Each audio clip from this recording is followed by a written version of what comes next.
proudest day, and the proudest time in the seat of a rally car, because that day and that hour and those minutes, I got the bit between my teeth.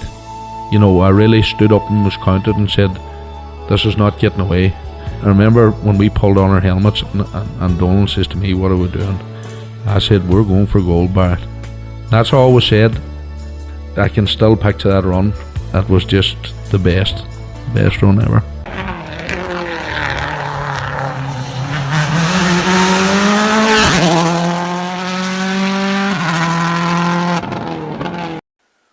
Welcome along to Krunching Gears, the rally podcast. This is part 2 of our in-conversation with Gerry McGarrity, and Conor, we're blown away by the way it's been received, part 1. Yeah, it's been incredible. It's landed really, really well. I suppose Gerry has such an interesting story. He's been involved in so many rallying careers.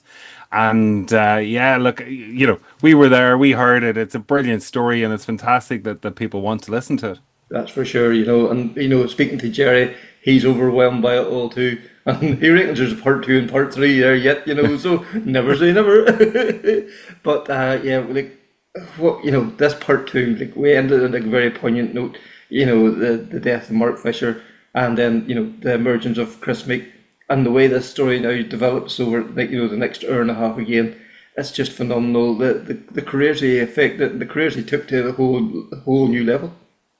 Absolutely, you know, it was just it was a time of a rising tide in Irish rallying, and you know we're going to hear about people, you know, such as Gareth McHale and High Austin approached Gerry, and then you know Ivan Fisher then approached him about working with Alastair, and you know then the Moffetts, he was involved with Sam and Josh, so it's, you know, it's pretty incredible the rallying lives and careers that, you know, Gerry has been, you know, there at the beginning for these. Yeah, that's for sure. And then, you know, back competing himself with the, you know, the sprints and all that too, and those guys too. Like, you know, the effect he's had on those guys as well too. That's a whole story all on its own too. And like, you know, the first person we're kind of, you know, we're going to touch on that we finished off the last podcast on, Kris Meeke. You know, 5 World Championship wins, all stems back to the, you know, that wee shed in Irvinstein. So like, it's just a phenomenal story. So I think no point in hearing anything more from us. Let's hear from Gerry. Anyway, what happened, and the whole thing was done. I came home on a Thursday when everything was done and dusted, and, you know, not alone had nothing to do. Everything was gone. She was finished. And I thought, you know, what now? What am I going to do? So Kieran rings and says, what are we going to do now? I says, I don't know. What are we going to do, you? He says, well, Bertie was going to get a car for this boy, Kris Meeke. He says, why don't we see if we can get a car for him? I says, right, okay. So Mick Linford phoned me and he says, listen, I know it's bad time, but I need to try and get the recce car back and whatever. I says, right, no problem. So I says, well, what about if I put the recce car on the trailer and I bring it back? He says, that would be unbelievable. It would save me sending somebody to do it. I says, right, okay. We'll do that. I'll bring it back. I says, but we might have to have a wee bit of a hoo-ha whenever I get there. Or maybe we might need to do a wee deal. He says, well, sure, look, we'll see when you get here. So I started on my way across. I headed off on my own with the car on the trailer, the recce car, headed for Coventry. On the way down, stopped all the cars that were for sale and whatever, looked at them, no. So went on ahead. It was late when I eventually got there, stopped with Stella. I said, Stella, we need to get a car for a boy called Kris Meeke. I says, I know you have a celebrity car. And I says, what's the chances of you selling a celebrity car? No chance. It's not going to happen. He can't have a celebrity car. I says, well, I'm going tomorrow to make Mick Linford leave this car back. What about? He says, wasting your time. No chance. It's not happening. So I phones Kieran. I says, Kieran, it's not looking great. He says, listen, you tell Mick I'm paid for the car. You just tell him to ring me. I says, right, okay. And I goes anyway. I says, right, Mick, there's a recce car back. All's good. I says, no, I need the celebrity car. He says, you're having a laugh. I says, no, I'm serious. I says, I'm here to get the celebrity car. Bertie Fisher was going to buy a car for a boy called Kris Meeke. And I says, I'm here with the instructions of Kieran McAnally to get a car for Kris Meeke. And I says, no, I want the celebrity car. No, he says, no chance, I can't sell that. I says, Kieran McAnally is going to pay for it, right? I says, there's the number, you ring. Listen, if Kieran McAnally says he's paying for it, I don't have to ring Kieran McAnally. I says, honestly, you know, we're done and dusted here. We need to get something to get the ball rolling again. So he went out and he came back in and he says, right, put the car in the trailer and get out of here. I don't want to see you again. Kieran, you maybe want to take up that story. That phone call, I would say it was fairly straightforward. Well, it is as Gerry has told it, exactly. Bertie and Gladys, Phil and I were out New Year's Eve night in the Viscount restaurant in London, and Bertie and I had this conversation, and that's when he told me that he wanted to buy a car or he was going to look for Mark's old car for Kris Meeke. Anyway, Mick and I had a conversation when Gerry was there, and I told him the connections there was Bertie, Sydney, the whole lot, and he told Gerry to take the car. The price wasn't agreed, one thing or another. Gerry rang me and he says, I've got the car. And I said, how much is it? Don't know. That was outside your pay bracket, was it? I was on my way to the boat. Mick himself rang me about a week later and I said, Mick, what do I owe you for the car? And the figure for the car was 20 grand, brand new. And I have to say it was an honour to meet Stella here tonight because she played a big part in it too. But she did say what Gerry said, you're wasting your time talking to Mick. But it showed what the thought of Mark, Gerry and everybody from the island of Ireland. And they were the good days for rallying. That's for sure. Kieran McAnally, everybody. A man we spoke about there a few minutes ago, Kris Meeke, he wanted to send you a wee message then. He couldn't be here tonight. He tried his best, but unfortunately, we'll let Kris explain anyway. Hi everyone, it's Kris Meeke here. Firstly, apologies, I can't be there in person this weekend. I'm here in Austria on a ski training camp for my two girls. So, trying to give them a little bit of support and advice. Not too much different than you done to me, Gerry, back in the day. Honestly, I've such fond memories from back 2000, 2001. The little Peugeot. And it was like obviously under difficult circumstances at that time. And you, between you and Kieran McAnally, you both picked up the pieces and give me my first ever opportunity in rally. And I'll never forget those test days we done up in Irvinstown. Cash. Wow. I'll never forget the line you kept saying to me, just show it to her. And many times over the years I just showed it to her, and sometimes it stuck and sometimes it didn't, but you had patience with me when many others didn't. You know, everyone knows I'm a fairly headstrong character. Even to this day, I'm not a great listener, but Gerry, you lit the fire in me back then. You understood what it was about before I did, and without that mentorship back then, honestly, I wouldn't have been there. So between yourself, Kieran McAnally, Terrence Donley, everyone who supported me back then at the beginning of my career, when people believed in me, when I didn't even know where it was going, but fantastic memories, honestly. And like I said, the effort you put into me, I can never repay it, but it's been quite the journey since, but I never ever forget, those days. And like I say, it's those first days in your career that'll stick with you, So, I hope everyone has a good night and don't get too drunk. But anyway, all the best, and we hope to see you soon, Gerry. Thank you. Ciao. Bye, everyone.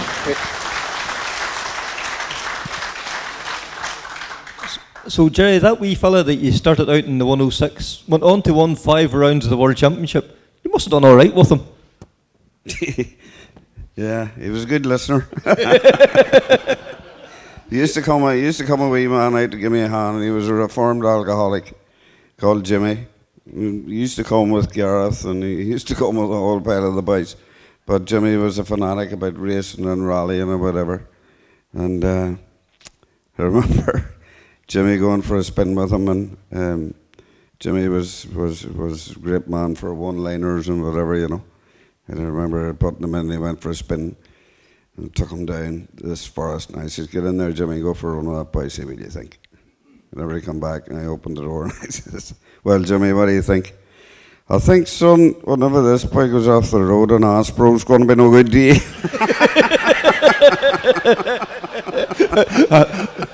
How right he was. He says, "Now let me out." One run was enough, you think? No, Kris had to turn the speed. He really had to turn the speed, but I couldn't get through to him that sometimes to go faster you had to go slower. And it's hard to grasp that, but the reason, I suppose, that I was doing what I was doing was I made all the mistakes, and anybody that's starting, I can see the mistakes that they're going to make. And Kris, a slow corner is what it says it is. It's a slow corner, but Kris wanted to go around the slow corner at 100 mile an hour, and it was very hard to get it through to him. And we had another problem with him. As soon as he saw a corner, he used to just, "Kris, don't do that. You know, when you come down and you go, just don't do that." And I thought, how am I going to put him from this? And I says, "Right, Kris, see when you come down to the corner now," I says, "instead of just taking a big throw at it, I says, just show it to her. Just show her the corner, right? Just show it to her." "Aye, right, that works. That works. Now just show it to her, right?" So that was the way we ironed out the problem. And then he sent me a Christmas card at Christmas, and he says, "Merry Christmas, Kris," and then big brackets, "Just show it to her." It stuck with him anyway. But every now and again he stopped showing it to her. There's been a few occasions, hasn't there? Yeah. But no, Kris had a great turn of speed, but just couldn't get through to him. But you know, like a whole lot of people, we have the same problem. You know, when a young driver comes along, like, you have to look back and look at the Curleys and look at the Austin McHales and look at the Bertie Fishers and whatever. You know, rallying, it's not like any other sport. It's like, you know, when you have tennis, you have a coach. When you go golfing, you have a coach. When you play football, you have a coach. Whenever you go rallying, we don't have a coach. So the first clever boy that came through my gate watched what I was doing. I had done a lot of front wheel drive, a lot of 4-wheel drive. And he came on some rallies with me and he watched what was going on. But what he was doing was, he was doing an interview. And then eventually he says to me one day, he says, "Right, I want to shortcut my learning time. I want to use your experience." Yeah, and that was Mark Fisher. That was Mark Fisher, yeah. Yeah, he, as you said, done the job interview unbeknownst to you. Yeah.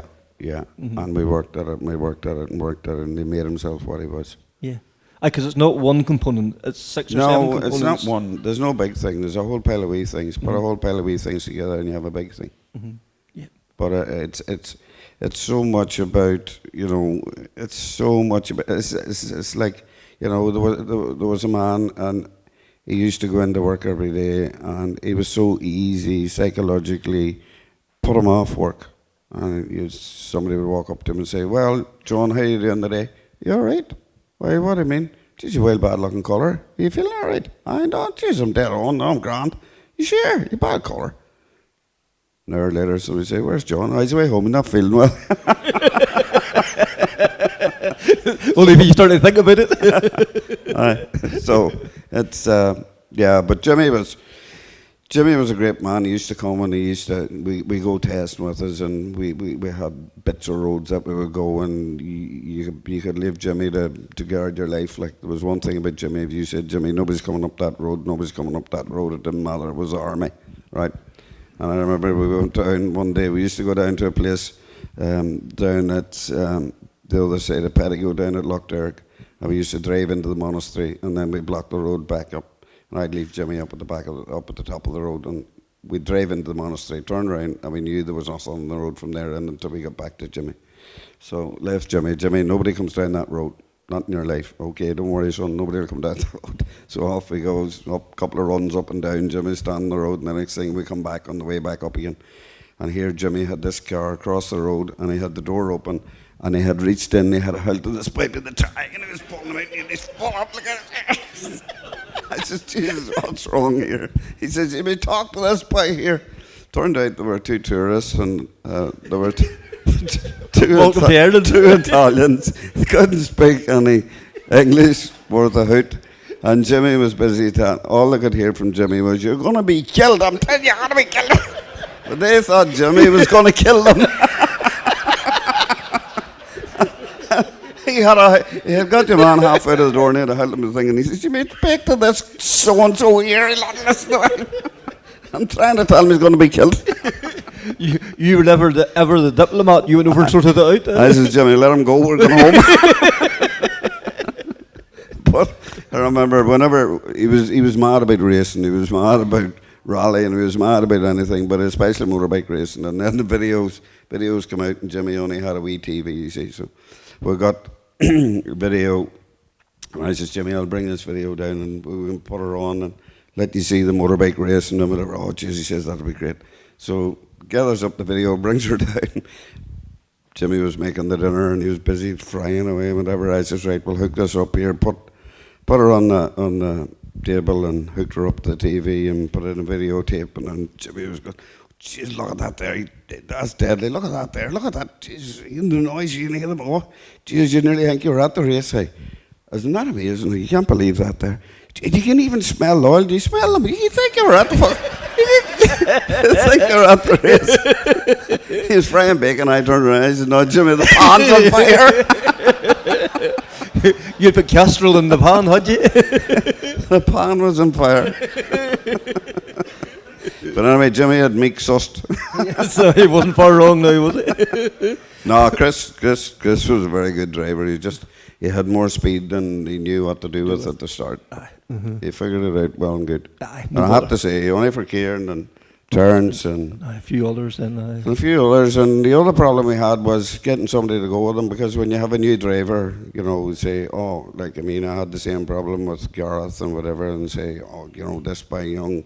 No, I'm not getting in with no young boy, you know, not getting in there. That's not for me. You have to let him crash first. No, I'm telling you, this boy's going to be good. Yeah. And I remember going saying to Rory, hey, Rory, this boy's going to be quick. You get in here and try and straighten this boy out. No, Rory says, no, that boy's not for me. So I tried Gordy then, and we got Gordy to get in. And got Gordy to sit with him, and he'd done the first rally, and I have the in-car somewhere. I come to the end of the stage, and it was just like, there was lumps of hedgerow, there was lumps of everything on her. Before the video was switched off, Gordy goes, Jesus Christ, son, nothing's going to stick you.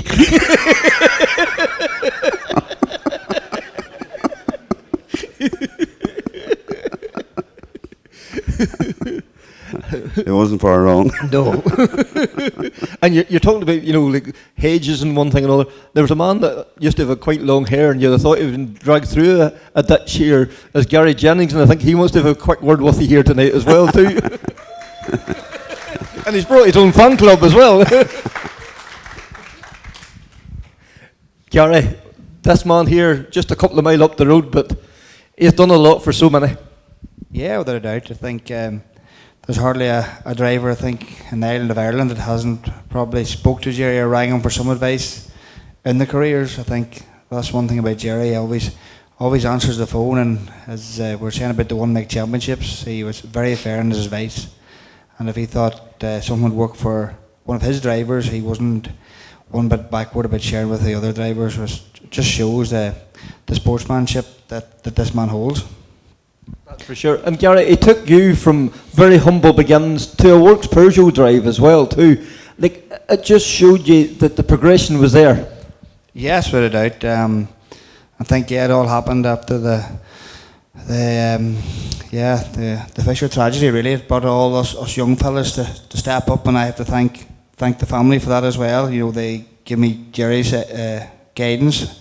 It was the start of my career, and was Ivan Fisher come together and sorted that out. But I must say that, you know, I met Gerry when I was a young fella. We used to park outside his garage on a Saturday coming from the farm. It was a boy McCann had a shop, and I used to watch Gerry work at cars when my father was in chatting Gerry McCann in the shop. And then I ended up with a wee Nova one time, and I thought I wanted a limiter on it because we kept blowing the engines up. So I kept saying to my father, would this man Gerry put a limiter on my Nova? And he went and spoke to Gerry, and Gerry says, yeah, I'll put a limiter on the Nova. So every Saturday I used to call with Gerry, you put on this limiter? And he used to, oh yes, come back next week, son, come back next week. And then I said to my dad, you ring that Gerry man there, for he'll not do this. And he said, oh, he'll do it. He said to me, don't poke the bear. And I says, what do you mean, don't poke the bear? So anyway, I went into Gerry again next Saturday. No, can't do it, I'll do it next week. So I said to my father again, he says, now Garry, I'm warning you, don't poke the bear. The following Saturday, I went in and I says, Gerry, what about this limiter? Are you going to do it or are you not going to do it? Well, I fucking poked the bear.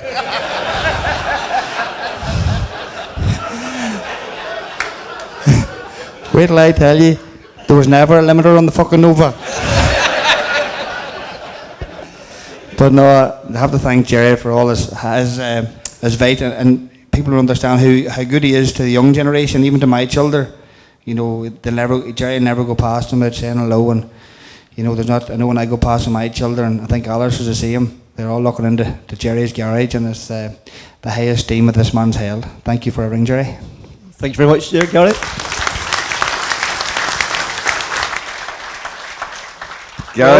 Garry didn't need the limiter. Garry was the limiter. He took it to the limit. He's still the limiter. No, Garry is a very good driver. He was a very good driver, very fast driver. What do you mean was? No, he was. He always was. He always was. He still is.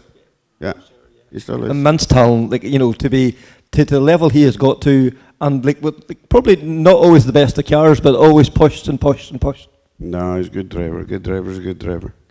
For sure. And then, you know, we'll move it on a wee bit here. Austin McHale's here tonight as well. And Austin, whenever Gareth started showing a wee bit of promise, was Gerry the first man that come to your head if you thought this man wants to make a career out of this? Yeah, definitely think so, yeah. Thanks to Gerry for over the years, and probably I'll come to Gareth now in a minute, but first time I met Gerry, came across Gerry, was in the service area. He used to be with Bertie and Kieran, and we were the opposite side of the pitch, in other words. So really admired Gerry for what all he did for everybody in the sport, talking about Kris and different people, and obviously, you know, Mark and all over the years, and that was fine. In later years, Gareth was started to get involved in motorsport in the early 2000s, and he was running a Honda Civic, and that was okay. And then, you know, we started to move on from that and get involved in the Peugeot, and we said, what is the best way to do this? And I rang Gerry, and I says, what do you think? Obviously he knew who it was, and he said, send that young cub of yours up to me and we'll see what we can do with him. So that was fine, and he went up, and then obviously with Stella and the people in Peugeot and all, they got 2 or 3 years out of the championship and did fairly well. But the next big move was we'd moved on with Toyota, and we had the WRC Corolla, and Gareth was on to do the Forester Championship. And he says, now hold on, steady on now for a minute. You're going into a different field and different competition altogether. So he said, no, Dad, no problem. He says, I go up and I talk to Gerry, bring the car up and get Gerry to do this and Gerry do that. And at the end of the day, the first year they did the Forester Championship, they won the championship. And I have to put it down to Gerry. You know, he was brilliant. and went on then to some of the World Championship stuff. And I won't take anything away from Gareth, and he's going to have to appreciate what was done for him, but I really appreciate what Gerry did for Gareth and all the other young people in motorsport, from the early days with Mark right through to Moffat's lads and Donna Kelly's lads and all as well, that's doing very well. You know, they're all people, young guys that came up over the years and all been through the Gerry McGarrity school, and I think the whole motorsport here should appreciate what Gerry has done. Hear, hear.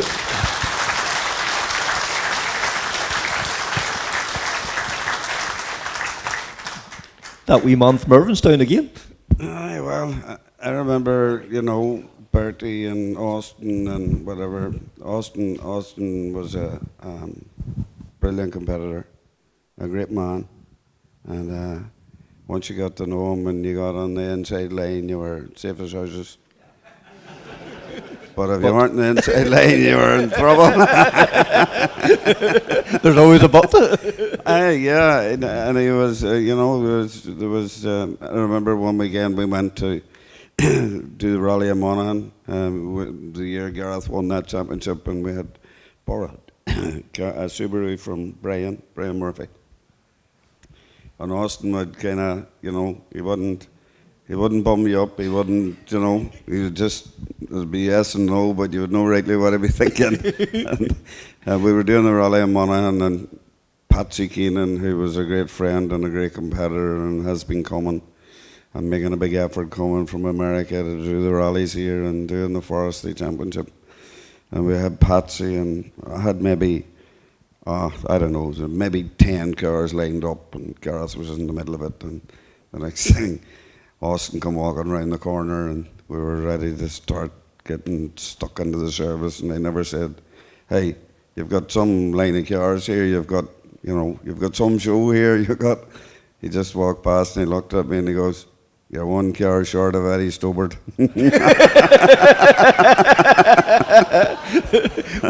Wasn't going to give you any notions about yourself. One car short of Eddie Stobart. But he was a great man, great competitor, and he done so much for Irish motorsport and rallying. Like in the 80s and 90s and into the 90s, like he was the go-to guy. He brought cars to this country that we'd never seen the like of before. Well, him and Bertie really were the benchmark. They were the professionalism. Yeah, and I remember going when he got the Focus. I remember him. We went up to Muckish to do a test, and I remember him testing the Focus and saying, you know, Keenan, come for a spin here, see what you think. And I remember getting in, and it was just, you could see why he was what he was. He was just so fluent with his braking and his gear change and his carrying speed. He was a winner. You could just see it, like. That thing you said about Curly, he just had the X factor. He just had it. He had it. You know, it's like, you know, black cat, black kitten. But I don't know where Curly's kitten come from.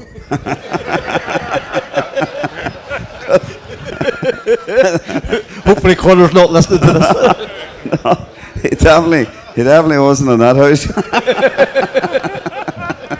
I remember he was in my garage one day, and I says, listen, Cal, because he won all the rallies. He won all the rallies. And probably shouldn't be saying this, but he told me anyway. I says, Cal, you know, see when you won all them rallies and you won the circuit and whatever, and that Porsche. I says, back in the day, that Porsche cost the price of a World Rally car today. And, you know, there was no money like about the house, so they didn't come from money. I says, where did you get the money to get that Porsche? Like, he says, when I won the circuit in that Porsche, he says, Iran had the best job in the house. She was a school teacher. He says, I won the circuit in that Porsche. He says, Iran had 65 grand HP and she never knew about it.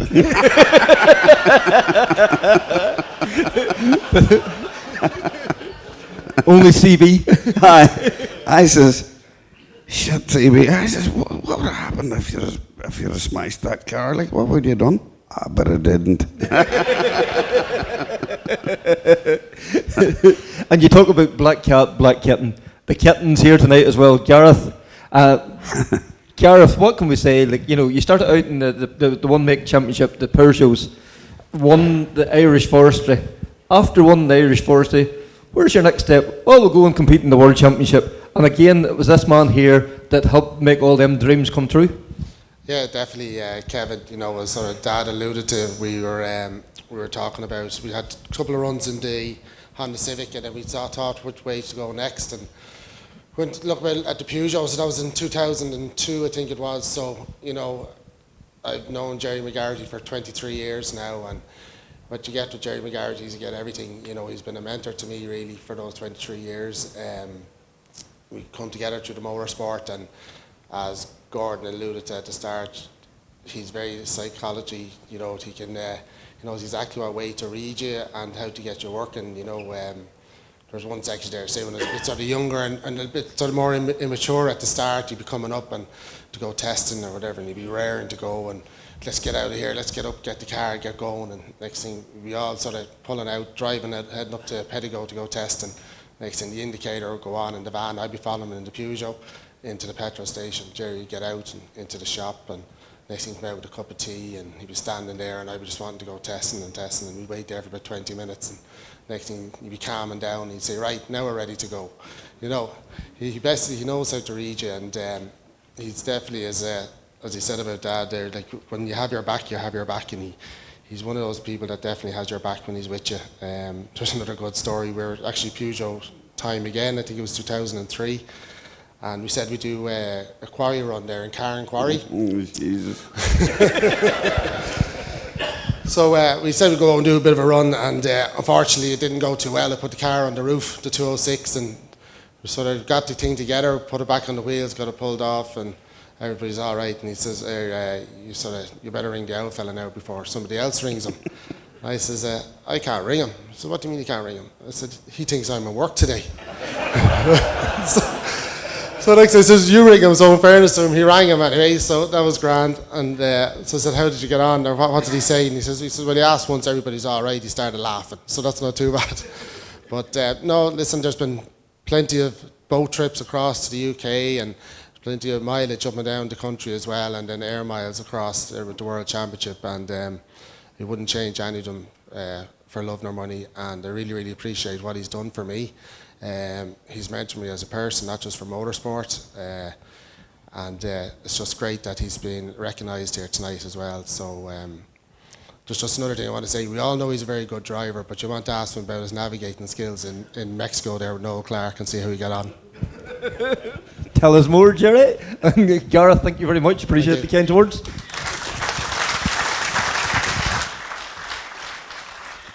Navigator? No. I did the shakedown with him, and we were coming back from the shakedown. Don't know what happened. Gareth wasn't looking where he was going, but anyway, he took the wrong road. Wouldn't listen. And we ended up in the middle of this shanty town in Mexico. How we didn't lose that focus, I don't know. We were only clippings away from not getting back to be anywhere. But anyway, whenever you were with Gareth and Austin, you were well looked after.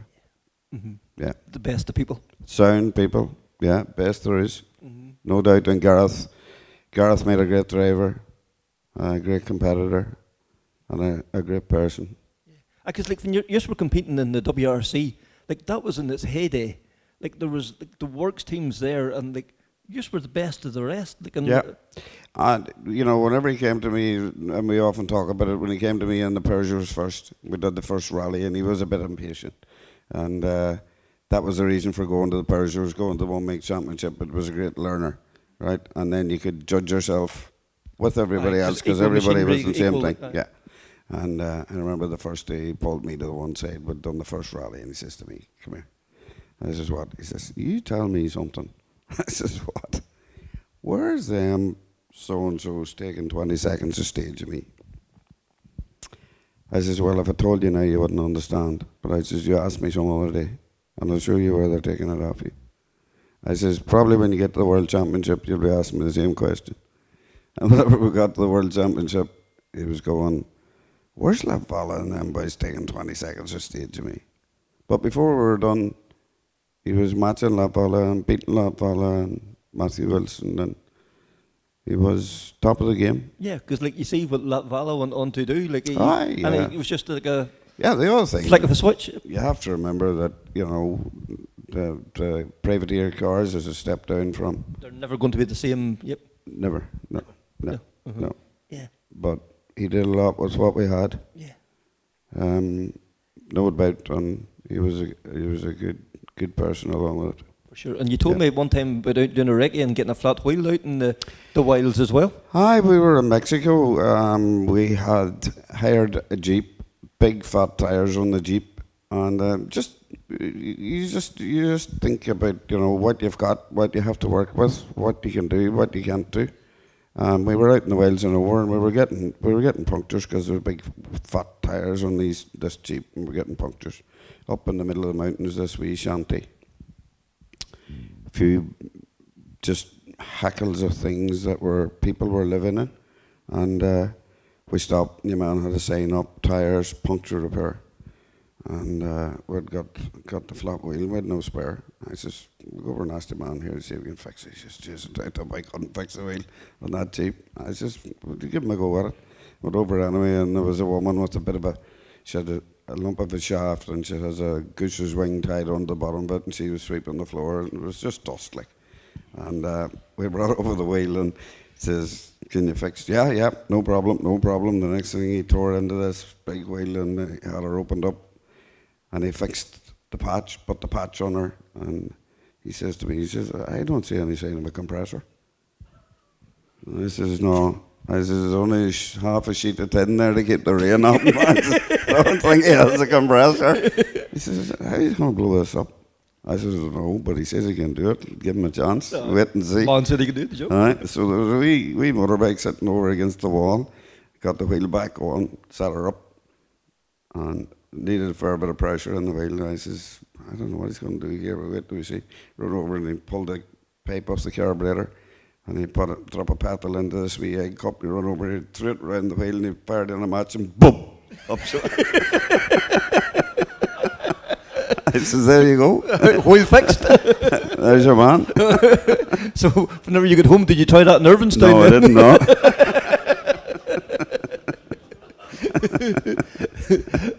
So, But we took that, like as you said, the Gareth's car was never a works car, and to see what he achieved with what he had, I don't think they get enough recognition for that. No, he definitely was good. We finished fifth in Mexico. He had some big results, and he was driving at a great pace, consistently driving at a great pace. Yeah, because when you see when they come home, like the pace he was at then, and like for somebody that had done very little rallying in Ireland, to come home and won the likes of Donegal a couple of times, won the Tarmac Championship, just a real talent. To win Donegal is a big thing for anybody. And I suppose it's something I would have liked to seen Dona doing, was win Donegal. For sure, yep. He was there that year in the focus, and I thought he was going to do it. So, yep. I really didn't know Dona that well, but it was just a shame. I remember being at the end of Atlantic Drive whenever he come off, and I just thought, that hurts. That does, for sure. But there could be still a Donegal in him. You never know. You never know. But I have to say, for what he's done for Donegal and what he's done for rallying and what he's done for everybody, he's an absolute legend. For sure. Yeah. Like this here facility. Well, I know people.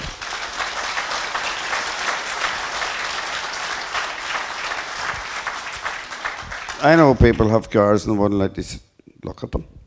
They wouldn't let you come and see them. Yeah. Don't, the funny thing about it is, it doesn't matter what you have to give a bit back. Yeah. If you keep everything, then nobody else has anything. No.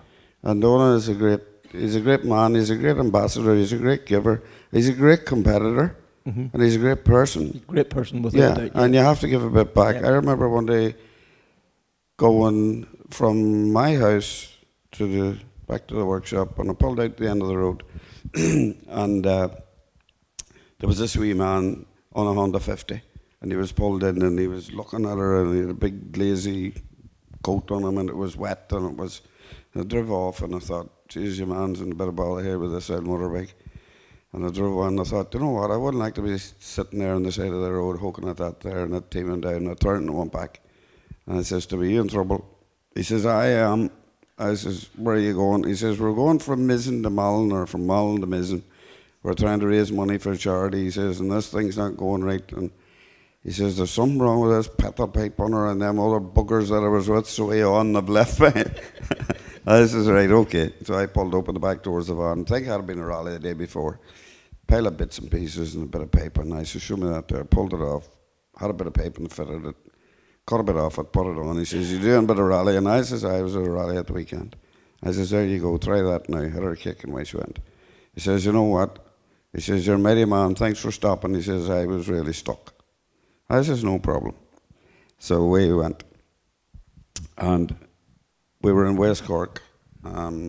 We were one place on the Saturday, and then we had a move service on the Sunday. We were warned on Saturday evening that any service vans had to go in on Saturday evening, not on Sunday. Anybody went on Sunday wasn't getting in. That was it. End of story.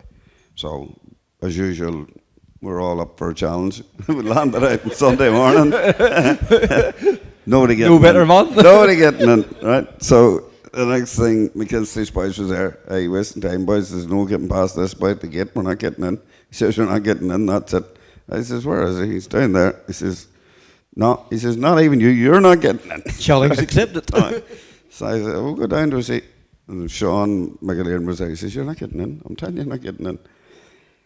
Down I goes anyway, and the next thing the man says, you were told you're not getting in. You were told last night that any service vans had to be in.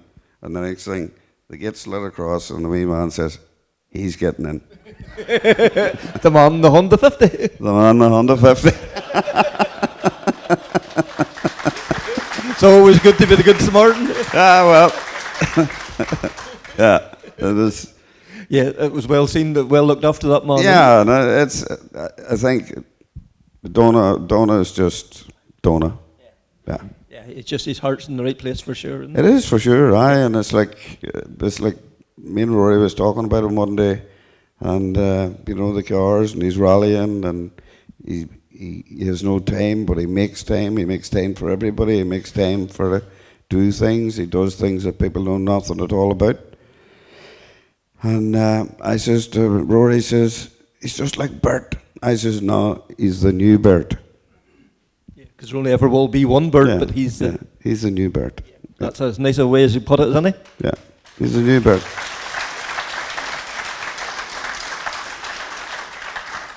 Well, that Fisher name, once again, come back into your life. Ivan, we'll grab a wee quick word with you there. Like, Alastair started showing a wee bit of promise. You done a rally, the first rally you done, and a Swift, going back again. And this man was the man to help guide Alastair. Yeah, that's right, Kevin. I went to Gerry after Alastair started in the Swift. He'd done a few airfield events, and then went to Gerry, and Gerry says, look, I'll certainly pass on any knowledge I have, any way I can help him. And he says, again, he has mentioned it here tonight, he says, is he a good listener? Well, I says, I think he should be a good enough listener, because he says, if he's not going to listen, he says, he's wasting his time, he's wasting my time, and he's wasting your money. So, started off from there, and he says, we'll have to probably make a few changes, he says. And the first thing he changed was the co-driver, which happened to be me at this stage. So you got the heave-ho, did you? I got the road there and then, and he took Alastair on then and brought him right up through the Suzukis, the Peugeots, up into the Fiesta trophies and R2s, right up to junior world championship level. We never had a crossword with Gerry, never. And I mean, I've known the McGarrity family all my life. I was very good with Michael, Gerry's brother, for a long number of years, still am. And I have to say, there's no back doors in Gerry. He'll come out and he'll tell you. He'll not butter it up like. We've noticed it. If he has something to say, he'll say it. But there's only one problem he never solved with Alastair, and he could never stop him from losing keys. And maybe he can pick up from that. But just before I go any further, Ivan Fisher, I met him in Enniskillen 2-3 years ago now, Ivan, and he says, there's a man you need to talk to for your podcast. And it took 3 years to finally get him to sit down, but Ivan, thank you very much for planting this seed.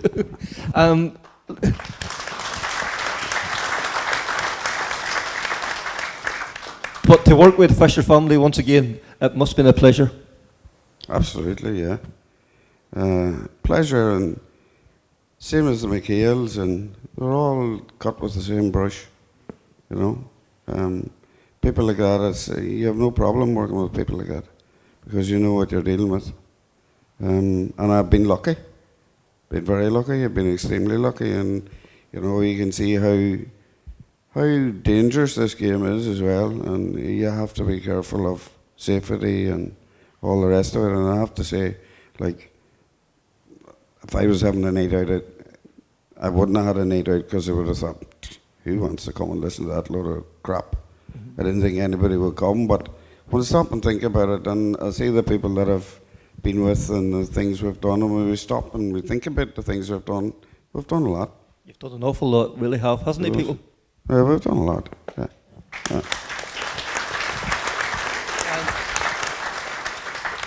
Alastair, maybe you want to, did you ever find out why you kept losing the keys so much, or did Gerry help in any way with that?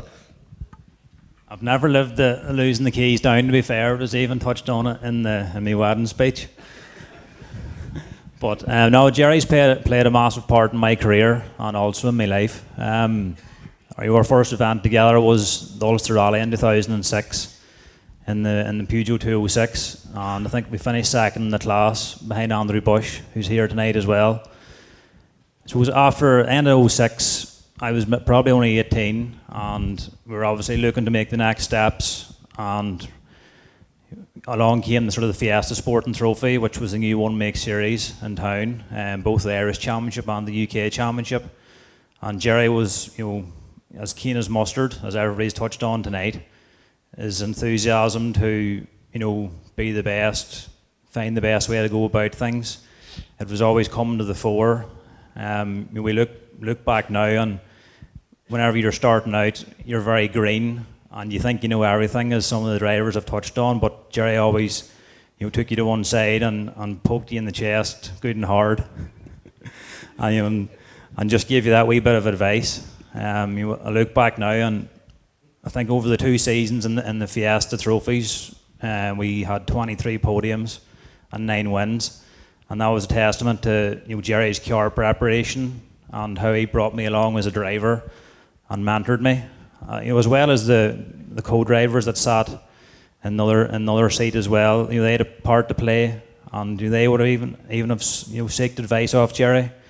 So it was talent, you know, bounds, and from a psychological point of view, you know, it was very important to approach things in the right way and safely as well. We went and done our tests, and everything was very methodical. We went on from there, and Rory came on board in the Evo, and we had some great times in the British Championship with podiums, and I think we won an event or two outright in the Evo, and we had a lot of podiums at home, and there were just great times to look back, and it was nice to sort of rekindle the things with the Fisher and McGarrity name, and was very lucky to share a lot of good times in the World Championship events. You know, Gerry came along as a mentor.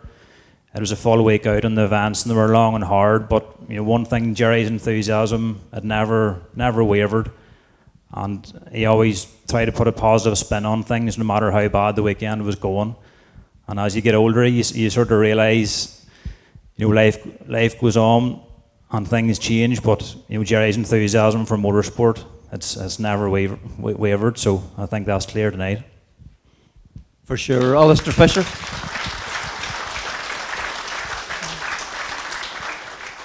Gerry, you still get every much as kick out of it as you did 50 years ago? No, it's just all about winning. You have to win. Have to win. Oh, you have to win. Yeah. Second's the first loser. Absolutely, yeah. And I suppose I learned that a long time ago. Whenever we were at school, we had a bad schoolmaster, and he was really, really not nice. But every year at Christmas time, instead of having a party, he had a boxing match. And he would rope off this square and he would have a boxing match. And nobody was allowed to tell anything outside school, no stories, no nothing, and he sat there. And then he picked who was going to box out. I was the smallest boy in the class, and he paired me with the biggest boy in the class, right? And I thought, this boy's just going to knock 10 bells out of me here. And it was sort of, the competitive bit was there then, and I sort of thought, you know what, I ain't gonna put an end to this here. I says, the only chance I have, we get one chance at this here. I can beat this boy.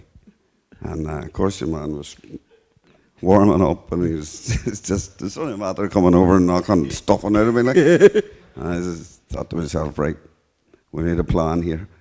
And he had his back to me and he was getting ready, and of course the old master, he had bell and all, rung the bell.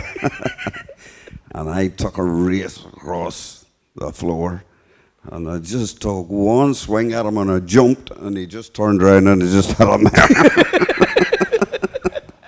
I tossed the Christmas tree well. The next thing I felt was your master's hand in the back of me. But it didn't matter because I had won. That was that planning that's always there. Yeah, there's always a plan. And Alastair, maybe just another quick word with you. Alastair, when you see now, like the MI Rally Academy, you know, we're creating these champions, and like, but Gerry was way ahead of his time. He was doing that 20, 30 years ago. That's correct, really, from, I suppose, the mid to late 90s, whenever Gerry got involved with Mark. And everybody can, you know, are listening to the trends here tonight. You know, Gerry was the first port of call for probably some of the best drivers that has ever been produced in Ireland. You look at Gareth and the Moffetts, and you know, it was Gerry. Just, he knew where it was at. He knew how to go fast, you know, how to back off when you needed to, and how to think smart. You know, you couple that with, you know, Gerry's ability to set up a car and take the pressures of setting up a car away from a young driver, because when you're 18 or 19 years of age, you don't really understand the car that well. And we would go testing, and Gerry would just sit in, get a feel for things, make a couple of tweaks, and you just knew that you were going to the rally in the right place. And that was a massive, you know, mental thing, sitting at the start of the first stage, knowing we're good to go here. And it was just down to you as the driver to do your bit. You had all the tools, and it was just a matter of you doing your job. That's it. It's about, you know, you have to try and use the experience of people around you. And, you know, Gerry was obviously very keen to give us advice all the time. You know, you were heading over to the events in the van, and it was maybe just Gerry and Badger in the front, and you'd head off, think nothing off it, and next thing you were coming home with maybe winning in Wales or winning in Scotland. And you know, it was all the effort that went in beforehand, and you know, the little talks, and you know, taking you over to one side, and it all made the difference, and you got the results. For sure, that is for sure. And like Gerry, you know, you took, you know, Alastair to within a hair's breadth of the British Rally Championship, and a hair's breadth again of the you know, the drive for Citroen at that time, the junior WRC. Like Alastair took on the world, really. Alastair was very talented. He really was. Whenever he was on top of his game, like that year we did the championship and the Fiestas, we had Craig Breen and we had Elvin Evans and we had Ali. There probably was no more competitive year for those rallies than with the three boys. And Ali could hold his own with anybody. Yeah, like an immense talent. Yeah, but you know, funny. I spoke with Gwyndaff the other day, and he was talking about Elvin and about how much, you know, psychologically you have to believe in what you're doing. You have to believe that it's right. It's a bit like playing football. If you're in a team and you're playing for Man United, well, if they're not winning, you still have to play with the team. But if you're doing the right things, then the team will start to win again. And it's the same in this job here. It doesn't matter what the problem is, there has to be an answer to it. Yeah. I remember way back to my Honda days, and whenever we were rallying, and I remember I had a problem with the car. And on a fast stage or whatever, there came a misfire into it, and we couldn't get it out of it. We changed plugs, we changed leads, we changed wires, we changed distributors, we changed everything. Took carburetors off, and it would only happen when we were going flat out for a bit. But every time you were at a rally or whatever, it would crop up. Couldn't get to the bottom of it. And I remember standing and thinking, you know, we've changed everything. That there has to be an answer to it. It has to be in the fuel tank. It has to be whatever. And Victor was going, you've changed everything. Jesus, sure, there must be somewhere. Like it's in some of them. I says, no. I says, take a step back. Let's undo everything we've done. So what did we do? What's the first thing we done? We put a set of mud flaps on her. Jesus, the mud flaps. And I says, well, you know what? Take the mud flaps off her. How would the mud flaps make her misfire? I says, that's the first thing we done. Take the mud flaps off her. We don't have an answer to it. Passenger side started to screw the self-tapper out. When they screwed the self-tapper out, I could see the pedal starting to run down the inside of the wing. Jesus. And whenever we had put the mud flap on, screwed the self-tapper in, the pedal pipe was inside the wheel well, and the self-tapper went halfway into the pipe and sealed. And when we were flat out, it was starving the fuel. That's all it took. And it's just a fraction of a mil, like, just make all that difference. Yeah, that's all it took. But it's just taking that time to step back. My father always said there's an answer to everything. If you haven't got it, you haven't looked far enough. Yeah, I think never a truer word was spoken. Well, 9 times out of 10. But, you know, it's psychologically, and the other thing is, you have to enjoy it. You have to have the crack. And everybody that I've rallied with, Rory, Gordy, Mark, everybody, we had crack. We had crack. Every day we had crack. Yeah. You wanted to win, but it was good fun. Oh, you had to win. It wasn't I'll good tell fun. you, there was no crack. I remember saying to Kris Meeke, you know what, see when you don't win, you see you heading down that 75, heading home, it's a long road. Long road. See when you win, you're there in a flash. Then the next generation come up to you then too was the Moffetts. Sam was the first to come into the field then as well. Sam was just, again, probably one of those guys that wanted to learn, that wanted to take everything on board that you were willing to tell him. Again, whenever you have a young driver, he doesn't understand what you're trying to do. It's a bit like, you know, when you go, you can't be the best footballer if you don't train. You can't be the best darts player if you don't throw darts. The whole thing is, but it's getting the mindset, knowing how to walk your way around the pitfalls, you know. You know, even if you look at Killian's interviews and you watch him interviewing the guys at the end of the stage and you listen to them, and Declan Boyle come in, we're in a different era now in the R5s. R5, kind of a different style of driving. Not as quick as the older cars, but quicker in a different way. It's quicker in corner speed and it's quicker on the brakes. And you have to learn to take the best out of those cars and that department. That takes seat time. Because every day you go to work, you're driving at 60 mile an hour. You're only thinking at 60 mile an hour. You go and you get into the R5, you're driving at 100 mile an hour, you need to be thinking at 100 mile an hour. And that takes seat time. And if you look at Declan Boyle was really nowhere. But he's worked at it and worked at it and worked at it, and he's got seat time. And the other thing is, if you want to be better than somebody, you have to be playing with somebody that's better than you. That's the only way that you're going to raise your game, right? Otherwise, you're just stuck on that conundrum. You get to a level, you're never going to go beyond that. There's always more. You need to get to the next level. And if you look at Declan, his whole demeanour has changed, even when he's come to the end of the stage. And if you listen to his interviews there with Killian, there was one day I picked up, I was listening to it, and he come to the end of the stage, and he's buoyant, and he's there. Toes, all of a sudden, he? he's competitive.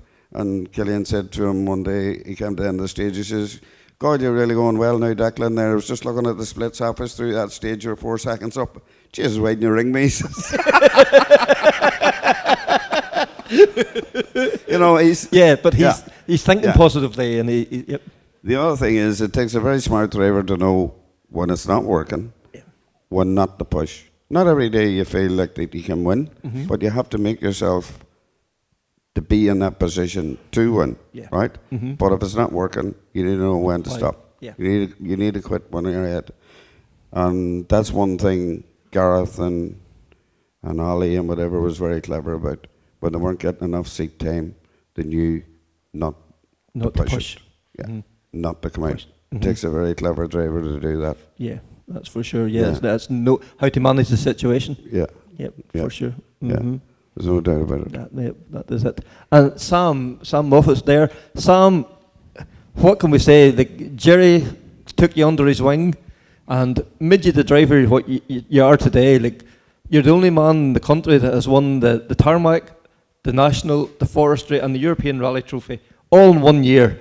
Like, what can we say? Like, it must have been phenomenal that year.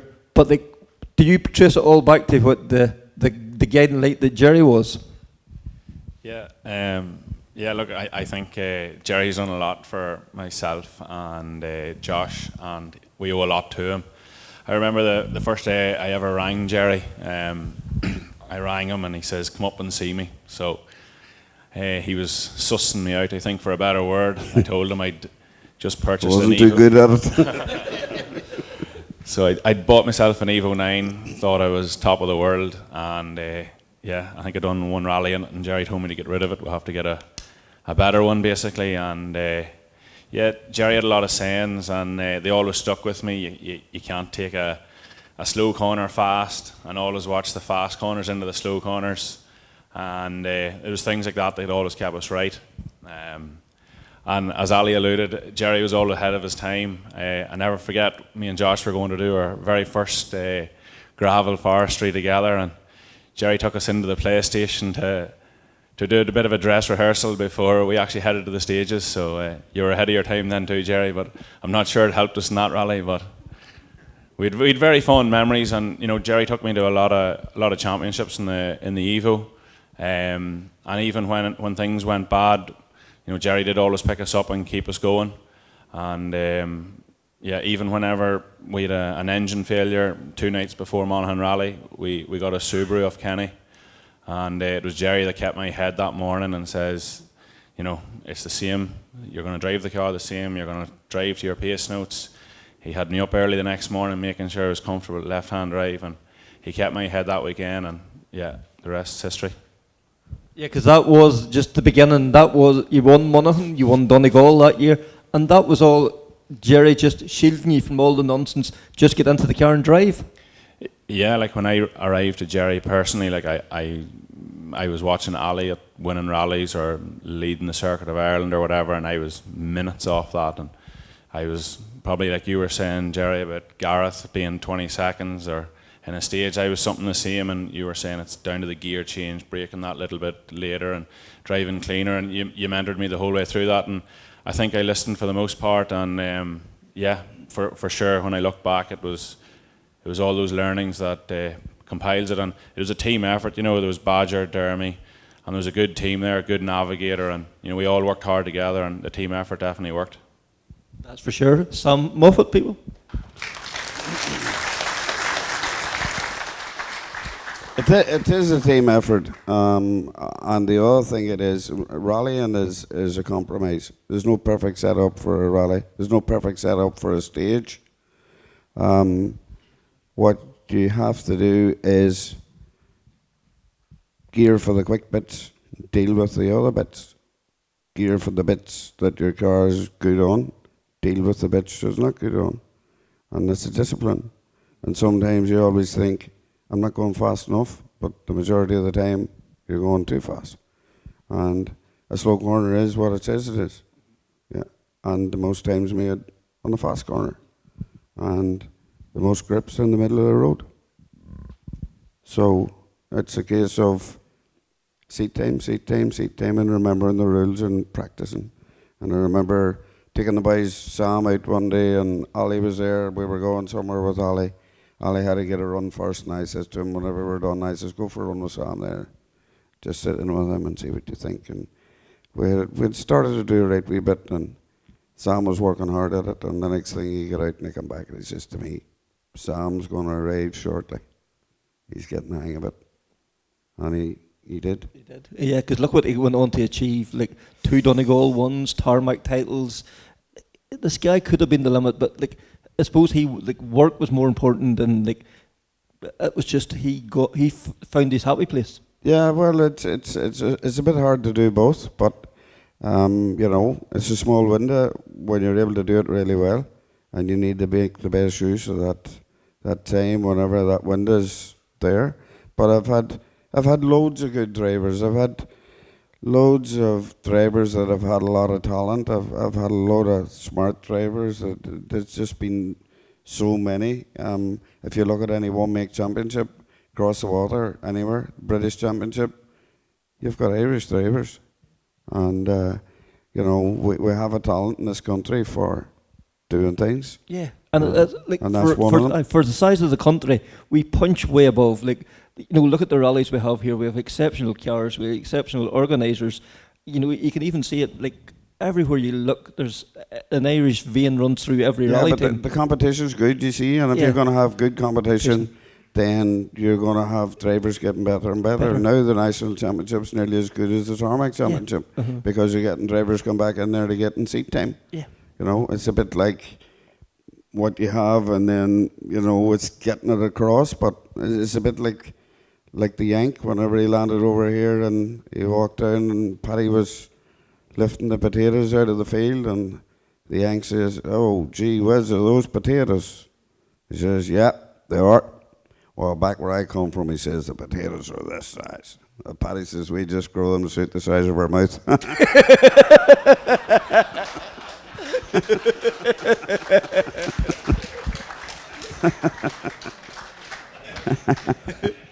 And I suppose, Gerry, over the last few years, not only, you know, you've been coaching these young boys, but you're back at the sprints again and all, and you've been fairly handy at them now too, so you're putting all these things you preach into practice as well too. 10 sprint championships, I think it is now. And there's a couple of boys here from the sprint championship wanted to say a few words. So Davy Evans is there. We'll grab a wee quick word with Davy, and I don't know, he hadn't a lot of good to say about you earlier. Davy, this was a very special wee man up here. Unbelievably so. Gerry's brilliant. I only really got to know Gerry when I took over running the championship way back 17, 18. And not only was Gerry a friend or a competitor, but he became a friend and he made the championship what it is. Gerry put so much time and effort in the background. Always on the phone with me. Something he didn't like, I knew about it. Regularly on the phone as well with good things, suggestions, things we could do further. He just did so much to help us. During COVID, we did some drivers' interviews. Basic format, 12 questions, do an online interview and ask everybody the basic 12 questions. It took about anywhere between half an hour and an hour. Gerry, I phoned Gerry, would he do one? Sure, what have I got to talk about? 3.5 hours worth. How many questions did he answer? There were 12. He answered 2 of them. The first one was his name, and the second one was what he drove. And the rest was just absolute classic. But through his time, we had an unofficial fastest mini in the West championship, which led for some of the best one-liners I've ever heard, and just some of the best crack ever. Like, I was thinking last night, and I think the funniest story of the lot, was my parting words, was first round, about 2001, 2002. Dermy had done his own Honda and had a great engine, and he'd popped it. And he went to the first round with Gerry, and we were standing in the scrutineering bay, and the Mini come round the corner, and we're standing looking at it and thought, something doesn't look right about this Mini. Well, 10 seconds later, Gerry comes running around shouting, "Get out of my car! Get out of my car! Get out of my car!" He was chasing Dermy. Dermy had brought the car off a trailer and brought it to scrutineering to help him. Gerry opens the door in front of everybody in scrutineering and says, "Get out of my car before you blow that fucking engine too." Gerry, just absolute legend. He's done so much for the championship, and it's great to see him here tonight getting the recognition he deserves. Thank you very much, David.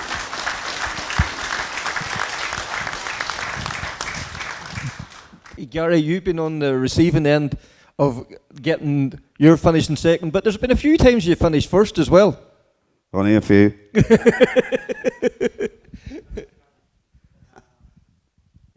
Gerry, I suppose I know a different Gerry to the Gerry's been talked about here tonight. Stephen Whitford talked about worried about having to phone this crabbed wee man, and Garry Jennings talked about poking the bear. I always know whether Gerry's in good form or bad form. If he's in good form, I'm a bastard. If he's in bad form, I'm an effing bastard. But we have some great battles over the past couple of years in this fastest money in the West. Gerry and myself and Carl Johnson. I wanted to look up today what the closest battle we had. So Nuts Corner 3 years ago, the three of us finished 2 laps of the long configuration circuit, 0.3 of a second apart over the 3 cars. Gerry won. It catches in my throat to say, but what I do have to say about Gerry is you have to admire, through his illness, he still was as competitive and gave us all to competing. I recall one event, Croft Hill Climb. I had got the edge on him, and first time practicing, were in two separate paddocks. So I went down to make the best of the bragging rights, and he was actually asleep in the car. It had taken that much out of him that he had fallen asleep, so I had to wake him up to take a second run. But I did win that day, Gerry, just to make a fine. Thanks for telling me. But Gerry, yeah, you've been through a bit of illness and bad ill health now for the last couple of years. You're coming out the right side of it. But as Garry alluded to, I think the sprints and all that probably kept you going, that you want to get out and beat these boys. Well, I suppose it's how you approach anything, but I suppose the way I approached it, it's just like going to another rally or having a problem. We just need to fix it and keep going. That's it. Yeah, get to the finish and win if we can. Yeah, and 10 times you've won the championship? Maybe. Maybe. You've been very modest. Maybe. But yeah, look, everybody in this room here is special. Everybody in this room here, I can't believe that you made the effort to come here. There's so many good people here that I owe so much to. And I have to say, whenever I started, there's one wee man from Pettigo, Mervyn Johnson, and I remember going down to him whenever I started rallying. I had a mini, and sure, there was no arse on her, like, and nothing but stick it. And Mervyn was way ahead of his time, because Mervyn gave me his mini to drive one day, and he says to me, "Here, you take that there and take it and do a couple of races on it." And he says, "Hang on, I'll take you out the road and see what way you're driving." He says, "Right, where you go?" Down that wee road there. Down, went about 3 corners. Whoa, stop. What's wrong? You're going far too hard. Jesus, you're going too hard. I couldn't understand. How can somebody tell you you're going too hard? But I was Kris Meeke then. You knew it all. Yeah. Well, I didn't know. You thought you did. But he was right. I was going too hard. Mm-hmm. Yeah. And he was way ahead of his time. And he put so much effort into it, and he was a great competitor, and he's done so much. Yeah. And he's still doing so much. Yes, to this day, he's still the go-to man about minis. Well, he's a go-to man about anything, really. And if you're looking about motivation, where do you go better than Mervyn? Yeah, for sure. You know, Mervyn's been through it all. Mm-hmm. And owe a lot to Mervyn as well, and Ron Neely and Bill Murphy and everybody that's here has a story. That's for sure. And you know, maybe we touched on the whole pile, and maybe we didn't know it. You know, and look at Desi Wilson and Wesley Patterson and all the people. And the other thing is, you know, we take all them cars out and we test them, and we call them the Farmer's Road. We have Wesley Armstrong here, and we had him tortured. I think we had everybody that ever drove a car on Wesley's Road, and we land out. Wesley, any chance to run? Well, I move this cow. Anybody that's ever driven anything or anybody's ever won anything has been on Wesley's Road, and that means so much. That's the rally community once again. Well, Wesley had a great, and he's a great person. Yeah. You know, there was no time we ever come where anybody else was saying, "Here, will you take that piece of shite and get away home out of my road?" Yeah, the road. Yeah, no problem. And he had an interest in it, and to see him here tonight means so much. For sure, for sure. Yeah. And you talk about friends, you know, another friend, a lifelong friend, made the trip here from America, Patsy Keenan. Ah, Patsy. What can you say about Patsy that already hasn't been said? Patsy? Patsy's a great man. Yeah. Yeah. Uh-huh. There's no Patsy, doubt. you want to grab a few words there with Patsy? Where's he at there? Oh, down here. Patsy, you got on the big bird yesterday and flew over here just to be here for tonight. Yeah, super to be here tonight, and everything that I've heard from everybody say about Gerry. Talking about my own experience, I was actually 40 years of age before I was introduced to Gerry. I knew about him. And again, what Gerry has done for me, both personally and as the guys say, inside the car and inside the helmet, the way he prepares the car, prepares you mentally for events. I wish I'd met him maybe when I was younger, but since then, in 2002, Gerry and I think we've done 77 forest rallies, and I can say of those 77 events, we've done 77 tests, we've done 77 in-car reviews after each rally, and I think we had two mechanical non-finishes out of those 77, testament to Gerry's preparation. And it wasn't through speed, but one of my happy moments is that in 2010 we won Group N in the Forest Championship, but that was again thanks to Gerry, and he's both a friend, a mentor, and a true essence of driver coach in all elements. Thank you. Thank you very much.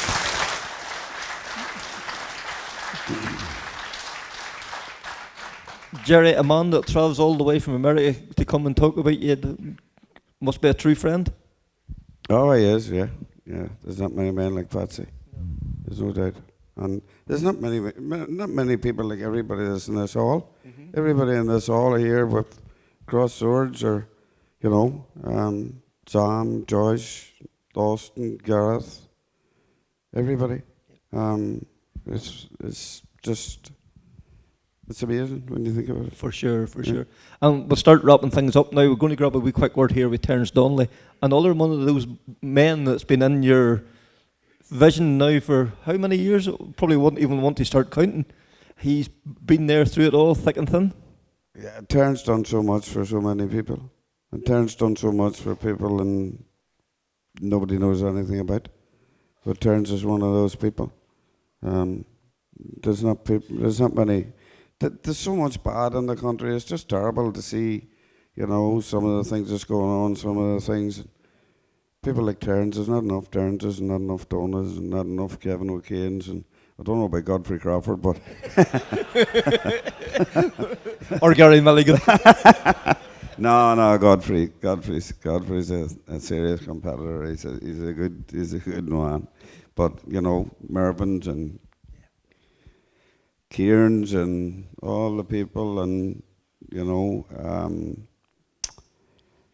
Carl's gone through a bit of a hiccup here, and you know, I hope Carl makes a good recovery, and it's great to see him out here making an effort to come. And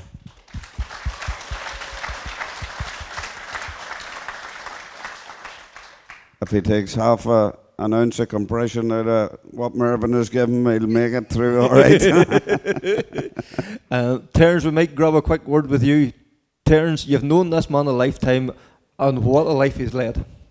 Yeah, and I mean, I suppose time has passed so quickly. I mean, from the 70s, when I look back at some of the old photographs, and you think back on the people you're talking to on the night on the way in, and people you haven't seen for so many years, and I'm thinking of the period when we all started out. He's talking about Ron Neely here back in the days when minis were minis, and Gerry was in the Honda, you know, at that stage, and we were all together. There wasn't a whole lot of money around, and there was a connection between all of us. And I suppose the thing that pleases me most is tonight having Gerry on the stage to hear the stories, because of all the people, and Frank Fellon was there as well, and Frank's just passed away over the weekend, and you know, Derek Smith rang me.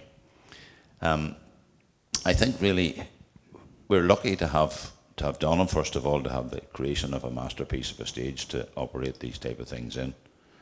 But from Gerry's point of view, when we go back into the 70s and think of what happened, you exchange pieces between other, because it's all the way we were. I remember I was talking to Irene on the way in, and I broke a half shaft or dry shaft in the Mini, and I got a Lenda one from Ron here, you know, and Ron and I were racing together, and he would have given you the half shaft that he only had one. Gerry was like that as well, and I suppose we're fortunate to see a lifetime of motorsport that Gerry has given us tonight. And when you think of them connections, talking from going to manufacturers levels and to talking about world championships and so many countries, and surrounded by people that he had connected with, that he stayed with. There weren't a massive number. There's maybe 100 in the room, 200 in the room, or whatever. But those people that knew him wanted to be here, because there's probably as a basis of life when you have trust and respect. And Gerry, from what I could see of him, if he trusted you and respected you, he would have done anything for you, and anybody else would have done the same for him.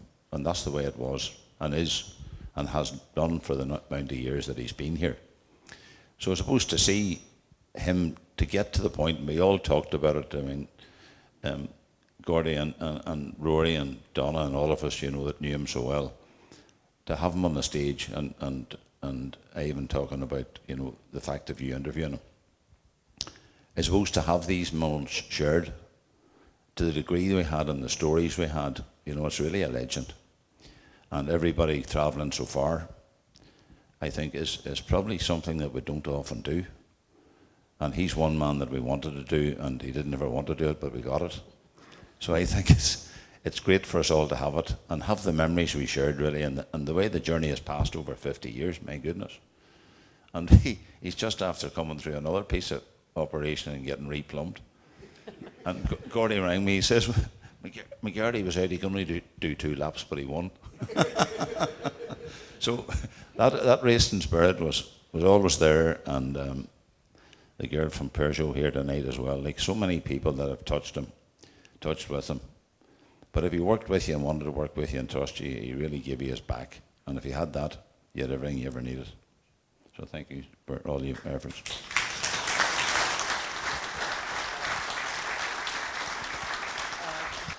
Before we go any further, just want to say, Terrence Donley, thank you very much, everybody, for he put on the food here tonight. So really appreciate that, Terrence. Greatly appreciate it.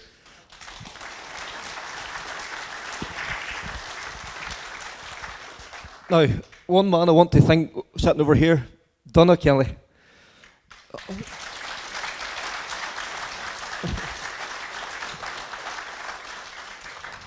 I have these harebrained ideas, and I talked to Connor about it, and then I rang Donna, and he says, yeah, make it happen. And here we are tonight. So for the man that's let me make it happen, Donna, would you like to say a few words?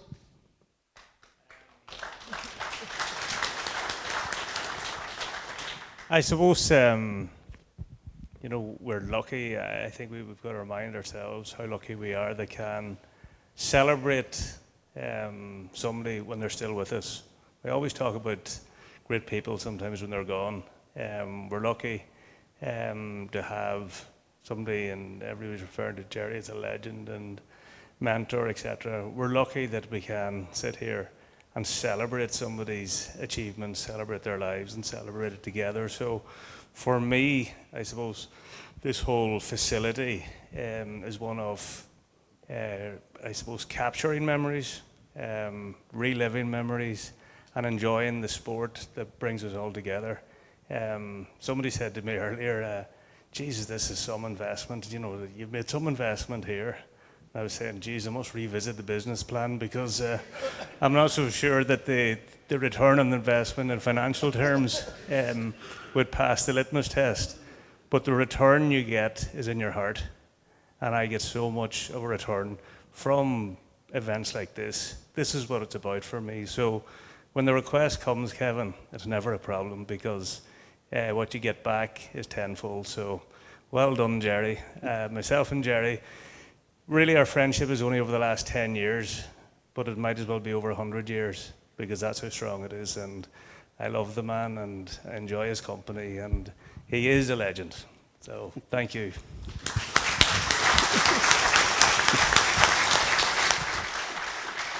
Well, I suppose Kieran says always telling jokes and always telling yarns. I suppose I'll have to tell one. You've come this far. Yeah. This woman waking up one morning and she says to her husband, "Oh, John, do you know what? I had a fabulous dream last night. I dreamt that you bought me a pair of shoes at £700. Oh, is that right? Aye.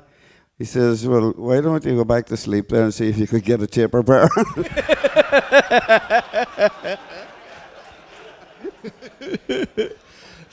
So, going to start wrapping things up here now. I want to thank a few people before we finish. Obviously, Donna Kelly, again, really appreciate this for tonight. As I mentioned earlier, Ivan Fisher, I'm still blaming you for this. Your contacts, your enthusiasm to make this night happen, along with Rory Kennedy and Gordon Noble as well. Thank you, the three of you. It's been really, really appreciated. The guy that's done the sound here, Michael Devlin, and Jack, his son, has just been first class. Thank you very much. Joe Sharp. Joe's one of those people, anybody knows anything about Irish rallying knows Joe. And Joe, what can I say but thank you. You've been a true friend once again. There's Gavin, Mark, and Johnny, and Adrian McElhinney was here tonight, helped you out there with the parking and everything else. Men, thank you. I can always rely on you so anytime I make a call that you're always there. Connor Edwards, my sidekick in Krunching Gears. He has to listen to some shit at times, like my head goes away to strange places, but he always kind of controls me, reels me in and says, we can maybe make this work. So, Connor, thanks for all the madness and facilitating me. I don't know whether it's the right word or not, but it's greatly appreciated.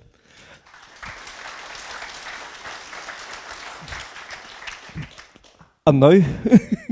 Well, I have to say, you know what, I've been blessed with so many good friends, so many great people that I've met, so many great connections that I've met, and just, you know, the effort that some people have made to come here, and when I look back, you know, and when I see the like of Rushing making an effort to come here, and, you know, I had so many good drivers like Aisling as well, winning the ladies' championship, and Connor Harvey, and all them people, and Josh, probably we didn't get, but it'll take a week.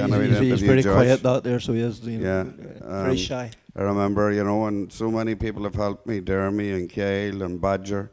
I remember Joyce one day was sending Badger out to get Joyce. She was in the middle of the bog, and she was absolutely in smithereens.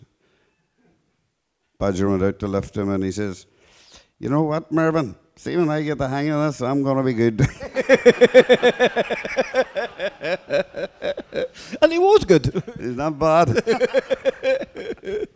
So, Gerry, I think really all I can say now is thank you very much. It's been an absolute pleasure. I hope everybody enjoyed it as much as I have, because this has been an absolute pleasure for me.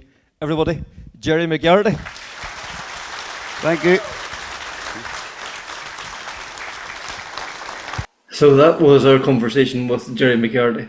Like, what a phenomenal story, and like we didn't even cover half of it, Connor, because like there's so many other facets to Gerry's story that we just hadn't the time, you know. And as much as we'd love to cover it, everyone, we'd still be sitting there yet still telling the stories. Like, what a man, what a story. And Connor, we have so many people to thank for what happened that night. We do indeed, and I would say it would be a 9-hour broadcast if if we got to even into half of it. But yeah, genuinely, look, we had a lot of help, a lot of support, and in particular, we'd really like to thank Rory Kennedy, Ivan Fisher, Gordon Noble, Donna Kelly, Terrence Donley, Michael Devlin, and Joe Sharp. Yeah, I think those guys really was there, you know, and right from the get-go were full square behind us. And then so many other people that helped out on the night and on the lead up to the podcast as well too. Just, we can't thank those people enough. And then the people that attended on the night, like there was over 130, 140 people there on the night. And they, you know, the way they sat, the way they listened, the way they contributed to the night as well too was exceptional. The video message that, you know, some people were very keen to send in to, you know, they could see, but you know, the way they spoke, the high regard that, you know, Gerry's held in, and that was so evident in the room that night. Like, the guy is a legend. He probably doesn't think it himself, but he is like one hell of a man, you know. And it was our absolute privilege, and for him to trust us to tell his story, just means the world to us. So we hope you enjoyed this episode of Krunching Gears as much as we did. So until the next time, take care, speak soon, and bye.